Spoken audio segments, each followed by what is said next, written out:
नमस्कार दोस्तों, आज के इस वीडियो में हम how to avoid loss and earn consistently in the stock market by Prasenjit Paul इस बुक के चैप्टर नंबर 6 की समरी या फिर एक्सप्लेनेशन देखने वाले हैं। और यह चैप्टर काफी ज्यादा इंपॉर्टेंट होने वाला है क्योंकि ऑथर ने इसमें शेयर्स को कब खरीदना चाहिए और कब बेचना चाहिए यह बताया है। पूरे चैप्टर की आइडिया ग्रास्प करने के लिए आपको 2 से 3 बार वीडियो को देखना पड़ेगा, क्योंकि कोई भी बुक को समझने के लिए आपको कम से कम 2 से 3 बार पढ़ना पड़ता है। तो चलिए आज के इस वीडियो की शुरुआत करते हैं। चैप्टर नंबर 6 का नाम है when to buy and when to sell और फर्स्ट टॉपिक है best time to buy. Author कहते हैं कि अगर आपने एक बार क्वालिटी स्टॉक सिलेक्ट कर लिए तो उसके बाद सबसे जरूरी चीज आती है स्टॉक्स को कब खरीदना चाहिए। और ये सिचुएशन और ज्यादा कॉम्प्लेक्स हो जाती है जब आप स्टॉक खरीदते हो और उसके तुरंत बाद स्टॉक ऊपर चला जाता है, यानी प्राइस बढ़ती है। इसके लिए ऑथर एक एग्जांपल देते हैं। ऑथर ने 2012 के समय में अजंता फार्मा के 250 रुपए पर शेयर खरीदे थे और सिर्फ 40 दिन के अंदर उस स्टॉक की प्राइस हो गई 440 रुपए, यानी लगभग 75% प्रॉफिट हो गया था, वो भी सिर्फ 40 दिनों के अंदर। तो ऑथर कहते हैं यह सिचुएशन ज्यादा कॉम्प्लेक्स होती है क्योंकि आपकी समझ में नहीं आता है कि और स्टॉक्स ऐड करने चाहिए, या फिर आपको ऐसे लगता है कि क्या स्टॉक इससे भी बढ़ सकता है क्योंकि ऑलरेडी तो 75% बढ़ गया है। ठीक ऑथर के साथ भी यही होता है। ऑथर सोचते रहते हैं ऐड करूं या ना करूं। इसी बीच में ऑथर डिसाइड करते हैं कि स्टॉक ऐड नहीं करने हैं, यानी फिर से बाय नहीं करनी है। और उसी बीच अजंता फार्मा का स्टॉक 2015 में करीब करीब 400 गुना बढ़कर 1500 तक पहुंच जाता है। तो ये पूरी सिचुएशन ऑथर हमें 2 सिनेरियो में बताते हैं। पहली सिचुएशन है एक ही बार में ऑथर ने खरीदे, जैसे पहली टाइम में खरीदे थे। और दूसरी टाइम अगर author her step by step add करते चले जाते या फिर कुछ स्टॉक बाय करते रहते तो क्या सिनेरियो होता, यह ऑथर ने बताया है।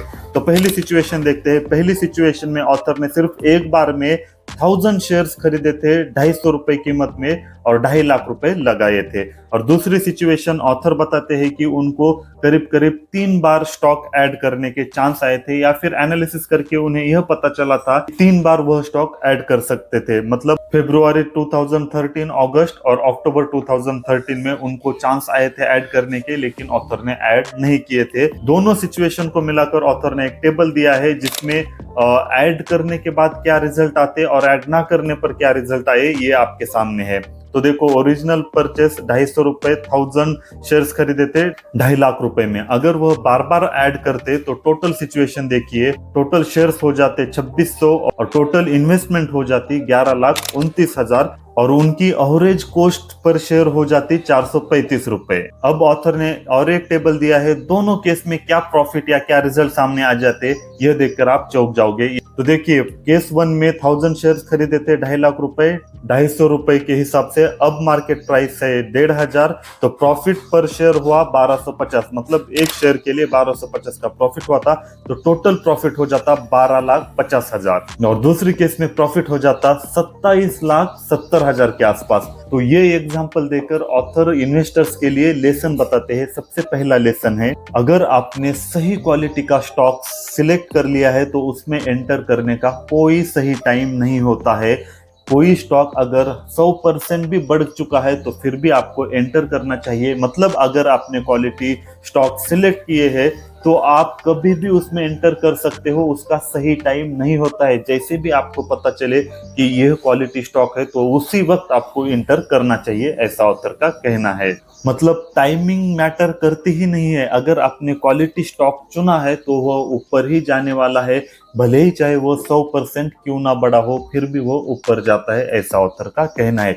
इसीलिए लेसन क्या दिया है ऑथर ने, अगर आपने क्वालिटी स्टॉक सिलेक्ट किया है तो आपको टाइमिंग के ऊपर ज्यादा सोचना नहीं चाहिए। जैसे ही आपको पता चलता है उसी वक्त एंटर करना चाहिए। इस पॉइंट को लेकर मुझे भी थोड़ा सा बायस फील हो रहा है, जैसे कि यह मेरा खुद का ओपिनियन है। जैसे पिछले ही चैप्टर ने ऑथर ने बताया है कि अगर आपने क्वालिटी स्टॉक ढूंढ लिया तो दूसरी स्टेप जरूरी आती है कि आपको सही प्राइस पर खरीदना चाहिए। लेकिन इस पॉइंट में ऑथर कह रहे हैं कि कभी भी इंटर करो, सही टाइम नहीं होता है। जब भी आपको पता चले क्वालिटी बिजनेस हो उसी वक्त एंटर करना चाहिए, ऐसा ऑथर का कहना है। लेकिन पिछले चैप्टर में खुद ऑथर ने ही कहा था कि सही कीमत पर खरीदना चाहिए।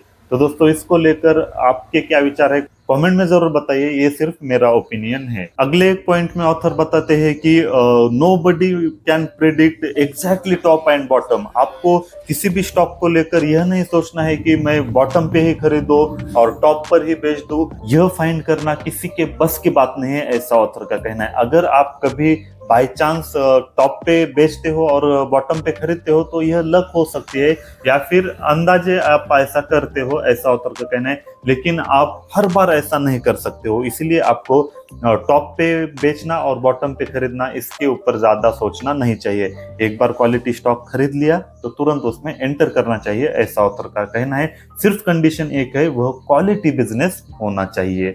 तो चलिए अब दूसरे टॉपिक की ओर चलते हैं। दूसरा टॉपिक है मिसकंसेप्शन टू बी अवॉइडेड। मतलब ऐसे क्या मिसकंसेप्शन है जिसे आपको इग्नोर करना चाहिए। सबसे पहला मिसकंसेप्शन है, अगर कोई स्टॉक 52 वीक्स के हाई पर है तो वह अच्छी इन्वेस्टमेंट नहीं होती है। जो भी लोग ऐसा सोचते हैं वह मिस्टेक कर रहे हैं, ऐसा ऑथर का कहना है। इसके लिए ऑथर एक हमें एग्जांपल देते हैं। 2013 के आसपास ऑथर ने एक स्टॉक रिकमेंड किया था, ओपला आरजी नाम का, जिसकी कीमत थी 52 रुपए। जैसे ही ऑथर ने यह स्टॉक सजेस्ट किया तो कई सारे लोग बोलने लगे, जो स्टॉक 52 वीक पर हाई चल रहा है वो और कैसे बढ़ सकता है, यह कैसे बेटर इन्वेस्टमेंट साबित हो सकती है, यह स्टॉक मल्टीबैगर साबित हो ही नहीं सकता, क्या यह सच में सेफ इन्वेस्टमेंट है। इस तरीके के कई सारे सवाल ऑथर को लोग पूछने लगे। लेकिन जैसा ऑथर ने कहा कि क्वालिटी बिजनेस होना चाहिए, चाहे वो 100% क्यों ना ग्रो किया हो, फिर भी उसमें चांसेस होते हैं ग्रो करने के, या फिर भी वह मल्टीबैगर साबित हो सकता है। ठीक उसी तरीके से जो ऑथर ने स्टॉक सजेस्ट किया था वह 18 महीने के अंदर 4 से 80% बढ़कर 2014 में उसकी वैल्यू हो जाती है 310 रुपए। मतलब ऑथर ने 52 रुपए के आसपास स्टॉक सजेस्ट किया था और सिर्फ 18 महीने के अंदर उसकी स्टॉक प्राइस हो जाती है 310 रुपए, यानी 480% ग्रोथ। तो यह एग्जांपल देकर ऑथर यह बताते हैं कि अगर कोई स्टॉक 52 वीक्स के हाई पर है तब भी आपको उस स्टॉक को खरीदना चाहिए अगर वह क्वालिटी बिजनेस है। और स्पेशली ऑथर बताते हैं कि अगर कोई स्मॉल कैप या मिड कैप स्टॉक है और रेंज बाउंड मार्केट में वह लगातार हाई को हिट कर रहा है तो स्पेशल अटेंशन उस स्टॉक पर देना चाहिए, क्योंकि वही स्टॉक मल्टीबैगर साबित हो सकता है। तो ऑथर ने यह मिसकंसेप्शन बताया है कि जो भी लोग ऐसा सोचते हैं अगर कोई स्टॉक 52 वीक्स पर हाई ट्रेड कर रहा है तो उसमें इन्वेस्ट नहीं करना है, तो ऐसा आपको नहीं सोचना है। अगर क्वालिटी स्टॉक है तो वह कितनी भी बार अपना हाई, नया हाई बनाते रहता है। तो इस मिसकंसेप्शन को जरूर अवॉइड कीजिए। तो अब टॉपिक नंबर 3 शुरू होता है, when to sell a stock. Author कहते हैं कि खरीदने से ज्यादा बेचना कब है यह ज्यादा डिफिकल्ट होता है। तो स्टॉक्स को कब बेचना चाहिए, इसके कुछ पैरामीटर्स ऑथर ने बताए। सबसे पहला है बेटर अपॉर्चुनिटी अवेलेबल। आप इन्वेस्ट क्यों करते हो? ज्यादा रिटर्न कमाने के लिए, सही बात है ना। अगर आपने किसी स्टॉक में इन्वेस्ट किया है, अब आपको दूसरे स्टॉक में बेटर अपॉर्चुनिटी दिख रही है तो तुरंत आपको उस स्टॉक को बेचना चाहिए, और जिसमें बेटर अपॉर्चुनिटी दिख रही है उसमें इन्वेस्ट करना चाहिए, ऐसा ऑथर का कहना है। इसके लिए ऑथर एक एग्जांपल देते हैं। आईटीसी में उन्होंने इन्वेस्ट किया था 2009 से लेकर 2013 के बीच। आईटीसी लगभग 4 गुना बढ़ा था, लेकिन उसी बीच ऑथर को ऐसे लगा कि 2013 से लेकर 2017 के बीच आईटीसी 4 गुना नहीं बढ़ सकता, इसलिए उन्होंने एस बैंक में इन्वेस्ट किया। अब फंडामेंटली देखा जाए तो आईटीसी काफी स्ट्रांग था, लेकिन मैंने एस बैंक में फिर भी इन्वेस्ट किया क्योंकि मुझे उस वक्त एस बैंक में अपॉर्चुनिटी ज्यादा दिख रही थी। तो यह एग्जांपल देकर ऑथर सिर्फ यह बताते हैं कि अगर आपको कोई और अपॉर्चुनिटी बेटर दिख रही है तो उसमें इन्वेस्ट करना चाहिए। यह पहला पैरामीटर हो गया, शेयर्स कब बेचने चाहिए। दूसरा पैरामीटर है रॉन्ग बाइंग डिसीजन। अगर आपको किसी भी वक्त ऐसा लगता है कि आपने जो शेयर्स खरीदे हैं वह गलत डिसीजन हो गया है तो तुरंत आपको उस शेयर्स को बेचने चाहिए, उसमें ज्यादा नहीं सोचना चाहिए, चाहे उसमें प्रॉफिट हुआ हो या लॉस हुआ हो। लेकिन जब भी यह बात आपकी समझ में आती है कि आपने गलत डिसीजन लिया है या गलत ट्रेड लिया है तो उसी वक्त आपको बेचना चाहिए। इसके लिए ऑथर बताते हैं कि यह कब मुश्किल होता है, जब आपने कोई स्टॉक खरीदा है और वह डाउन होता है 20% से। अब जब डाउन होता है तो आपका मन नहीं करता है बेचने का, आप ऐसा सोचते हो कि थोड़ा सा बढ़ जाए, मेरा लॉस निकल जाए तब मैं बेच दूंगा। लेकिन अगर आप ऐसा सोचते हो तो आप बहुत बड़ी गलती कर रहे हो, क्योंकि जो डिसीजन ही गलत हुआ है, अगर आप उसमें फंसे रहते हो तो और नुकसान हो सकता है। इसीलिए चाहे किसी भी वक्त आपकी समझ में आ गया हो, चाहे कोई भी डिसीजन गलत हो, उसी वक्त उस शेयर से निकलना चाहिए। तीसरा पॉइंट है वैल्यूएशन इज ओवर स्ट्रेच। जैसा पिछला चैप्टर हमारा इसी बात पर था, अगर कोई कंपनी का स्टॉक बहुत ज्यादा ओवर स्ट्रेच्ड या फिर ओवर वैल्यूड हो गया है तो उसमें इन्वेस्ट करके कोई फायदा नहीं होता है। भले ही वो चाहे फंडामेंटली कंपनी कितनी भी अच्छी क्यों ना कर रही हो, प्रॉफिट भी अच्छा कमा रही हो, फिर भी वो आपको निगेटिव रिटर्न दे सकती है। इसके लिए ऑथर ने इन्फोसिस एंड एल&टी का एग्जांपल दिया था। ठीक वही पॉइंट यहाँ पर ऑथर ने बताया है। अगर किसी कंपनी का वैल्यूएशन बहुत ज्यादा ओवर स्ट्रेच या फिर ओवर वैल्यूड हो जाता है तो उससे आपको तुरंत निकलना चाहिए, ऐसा ऑथर का कहना है। इसके लिए ऑथर ने कई सारे एग्जांपल दिए हैं। 2007-8 के बीच में real estate companies like DLF, Unitech बहुत ज्यादा डिमांड में थी, उन्होंने काफी अच्छा प्रॉफिट भी दिया था। 2008 में यूनिटेक कंपनी ने 546 रुपए का लाइफ टाइम हाई भी टच किया था, लेकिन अगले 7 सालों में उसका स्टॉक प्राइस 90% से गिरकर 2014 में सिर्फ 30 रुपए हो गया था। मतलब अगर कोई कंपनी बहुत ज्यादा ओवर स्ट्रेच हो गई है तो उसमें आपको इन्वेस्ट करना नहीं चाहिए। अगर इन्वेस्ट किया है तो तुरंत बाहर निकलना चाहिए, ऐसा ऑथर का कहना है। दूसरा पॉइंट ऑथर बताते हैं कि बहुत ज्यादा पॉपुलैरिटी। अगर पिछले कुछ दिनों से हर कोई किसी स्टॉक को लेकर सजेस्ट कर रहा है उसे बाय करना चाहिए, या फिर कोई स्टॉक पिछले कुछ दिनों से बहुत ज्यादा डिमांड में है या न्यूज में है, तो उस स्टॉक में भी आपको इन्वेस्ट नहीं करना चाहिए, या फिर आपने इन्वेस्ट किया है तो उससे निकलना चाहिए, ऐसा ऑथर का कहना है। 4 नंबर का पॉइंट है चेंज इन फंडामेंटल्स। किसी भी कंपनी में अगर फंडामेंटल्स चेंज हो जाते हैं तो उस कंपनी से तुरंत निकलना चाहिए। इसके लिए एग्जांपल दिया है Deccan Chronicle holdings limited, DCHL। ये कंपनी जो थी न्यूज़पेपर मैगजीन के लिए बहुत ज्यादा पॉपुलर थी और उसमें वह काफी प्रॉफिट कमाती थी, लेकिन उसके बाद उन्होंने कई सारे डाइवर्सिफिकेशन किए और उन्होंने IPL की टीम डेक्कन चार्जर्स भी खरीदी, लेकिन मेन फंडामेंटल चेंज होकर जो डाइवर्सिफाइड किया उसकी वजह से उन्हें काफी ज्यादा लॉस हो गए। जो स्टॉक 2007 में 270 पे ट्रेड कर रहा था, वही स्टॉक अगले 7 साल में 3 रुपए पर आ चुका था। मतलब वो कंपनी बैंकरप्ट हो गई। तो ऑथर के कहने का मतलब ये है कि अगर किसी कंपनी के फंडामेंटल्स चेंज हो जाते हैं तो उस कंपनी से निकलना चाहिए। आगे ऑथर बताते हैं कि अगर कोई कंपनी बहुत ज्यादा ग्रो कर रही है लेकिन किसी वक्त उस कंपनी की ग्रोथ स्टेबल हो जाए या स्लो डाउन हो जाए, तब उस कंपनी से निकलना चाहिए। मतलब इस पॉइंट में ओवरऑल ऑथर यह बताते हैं कि आपने जिस वजह से किसी कंपनी में इन्वेस्ट किया है, अगर वह रीजन चेंज हो जाता है तो उस कंपनी से तुरंत निकलना चाहिए, वो चाहे कुछ भी रीजन हो जाए। आपने जो चीज देखकर स्टॉक खरीदा था, अगर वह चीज बदल गई है तो उस स्टॉक से निकलना ही सही डिसीजन होता है, ऐसा ऑथर का कहना है। 5 नंबर का पॉइंट है चेंजेस इन मैनेजमेंट।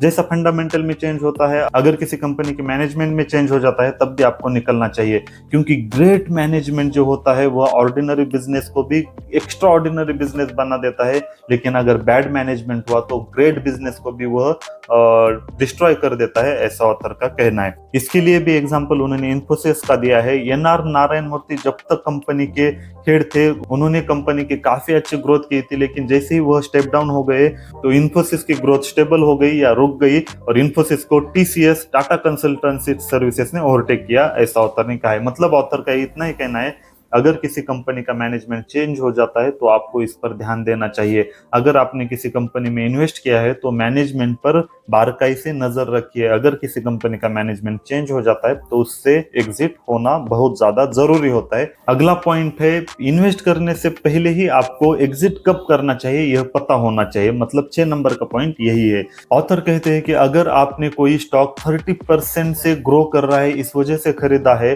और जिस भी समय उस स्टॉक की ग्रोथ 30% से नहीं हो रही है तो आपको निकलना चाहिए। मतलब इस पॉइंट में ऑथर यह बताते हैं कि आप चाहे किसी भी वजह से कंपनी में इन्वेस्ट कर रहे हो, जिस भी वजह से इन्वेस्ट कर रहे हो, उसी वक्त आपको तय करना चाहिए कि आपको एग्जिट कब करनी चाहिए। मतलब अगर आपके पास क्लियर रीजन है आपने शेयर्स क्यों खरीदे थे तो आपको बेचने में कोई भी दिक्कत नहीं आ सकती है। अगला पॉइंट है एक बार बेचने के बाद फिर से उस शेयर में एंटर मत कीजिए। कई सारे लोग ऐसा सोचते हैं कि अभी करेक्शन आने वाला है तो मैं बेच देता हूं और जब स्टॉक नीचे आ जाएगा तब फिर से खरीदता हूं, यह गलती आपको नहीं करनी चाहिए। क्योंकि कई बार ऐसा हो सकता है वो स्टॉक करेक्शन में ना जाए और सीधा ऊपर ही चला जाए और आपको फिर से एंट्री करने का मौका ही ना मिले और वह स्टॉक 4 गुना 5 गुना बढ़ चुका होगा।